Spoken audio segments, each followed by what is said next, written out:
Hi everybody, and welcome to yet another video snippet. And this next one is called The Back Door. What do I mean by the back door?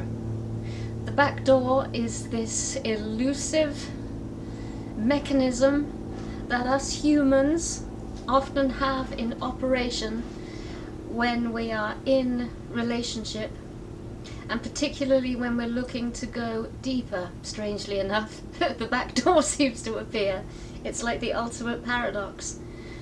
And the way the back door would show up for me was to have this safety net of potential male companions waiting in the wings if the primary relationship was A, looking a bit dodgy, looking a bit weak, looking as if it was going to disintegrate, or B, that the particular partner that I was dating and hanging out with this is terrible wasn't paying me enough attention.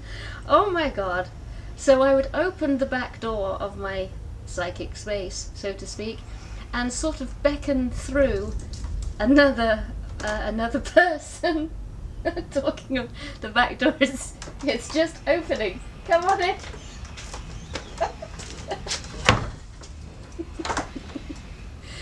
So I'd open up my back door and I'd beckon in a male companion to come in and just alleviate this obvious aloneness and feelings of not being met, not being seen, not being appreciated, not being blah blah blah blah.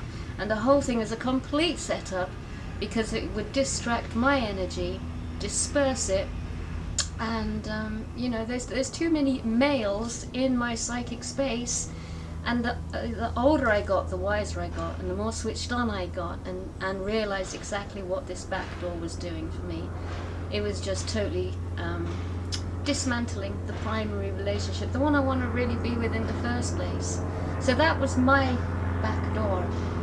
And before I pass over to Pete, I had another back door, and that was to be busy, to work hard, to push all of my creative energy into my work. And that's quite typical of a Capricorn being. But again, it took me away from the relationship, because the relationship was always asking for more and more vulnerability, more and more purity in many respects, and definitely more and more deep honesty of what I'm feeling, and how is my shadow, and how are my insecurities, and how is my shyness.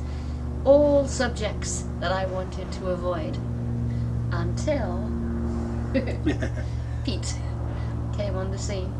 So that's how the back door would show up for me. What about you?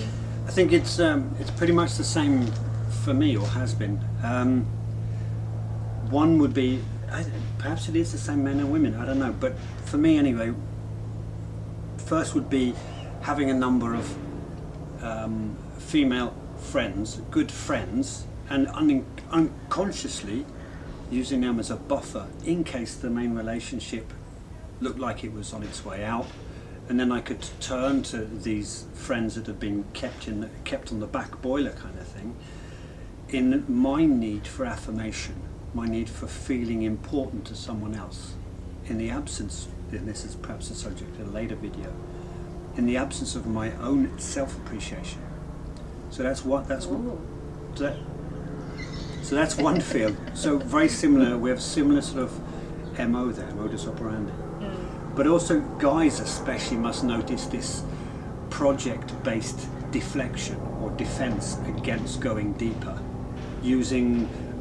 working hard, not having enough time, need to earn enough money, too tired after working at the project to invest emotional time in the relationship.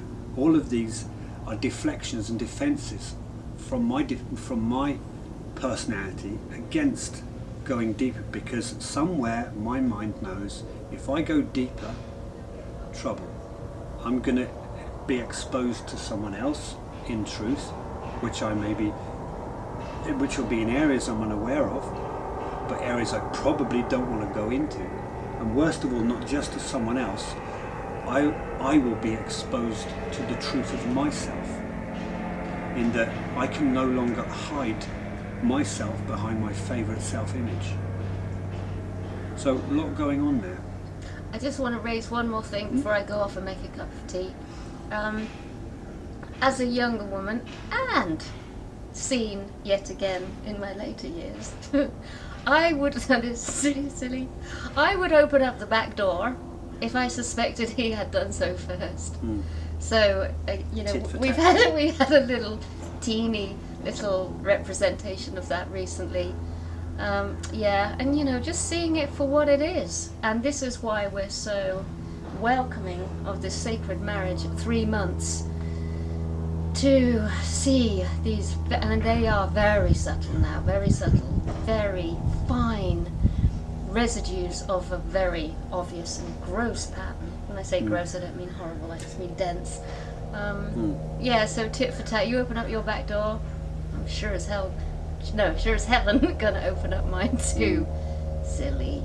Anyway, I'm gonna make tea. Hang on. It's like just something that happened today, beautiful in the car on the way somewhere, was that in this quest for deepening truth, it becomes, in a way, also an addiction, in a good way, as in there is a will to expose self to even greater revelations, on realizing that, you know, I've had a back door open, unaware of or not wishing to see it, and just fronting that to the partner without it being asked about, opened up a whole field for me, for example, that I felt so trusted in Anaiya's knowing that I wouldn't go off on one, wouldn't go ballistic, mainly because she's driving a car, but that I'd be able to take it.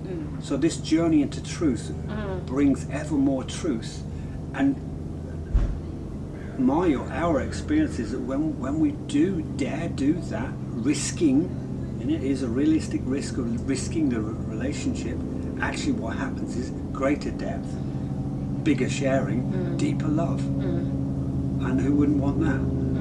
I bet you do. So what you're being tasked to do is not only shut the back doors, but lock them for 3 months. 3 months. Back doors, they take a variety of different forms. I'm just about to make tea. You carry on. Alright, I'm nearly finished. Anyway, back doors can take a whole variety of different forms, but the simple fact is, it's a way of deflecting my energy away from us. Oddly, I know in my depth, what I most want is us, is this beautiful connection. The thing is, if I want deepening truth, if I want the beauty, ever self-revealing beauty that is in the depth of true relationship, it costs something. What it costs is my truth. I have to be prepared to, drop of a hat, investigate what is here and see that, fuck yeah, that was a back door too. You know, that innocent connection with an ex on Facebook, you know, just checking on how things are, was actually a back door, unconsciously. And just, it's not about self-suppression, as it mustn't go near Facebook for 3 months, because that's defeating the object of it all. It's about, oh yeah, I'm about to do it again. Do I really want this? No, I've made a commitment to this relationship 3 months. I really want this, so that is worth waiting. That's worth not even waiting for. It's a kind of like, no, I want this more than I want that. Yeah. It's big suspicious one is projects and work kind of thing for us guys. We really, it's kind of okay. It's supported by the society we live in. You know, work harder, earn more money, get more status, keep on working at stuff, and then, you know, too tired, too worn out by the weekend to spend anything like quality time with the partner. And what would actually work best is perhaps, even though it costs money, going down in time to create space consciously for each other.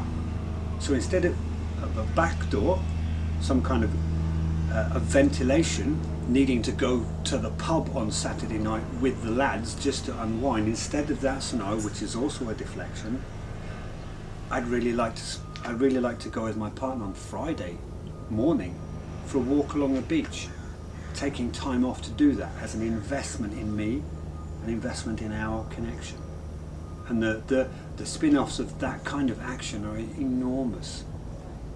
So, back doors. I've got to be honest, we're constantly looking at ourselves and looking at is there a backdoor situation here? What's going on?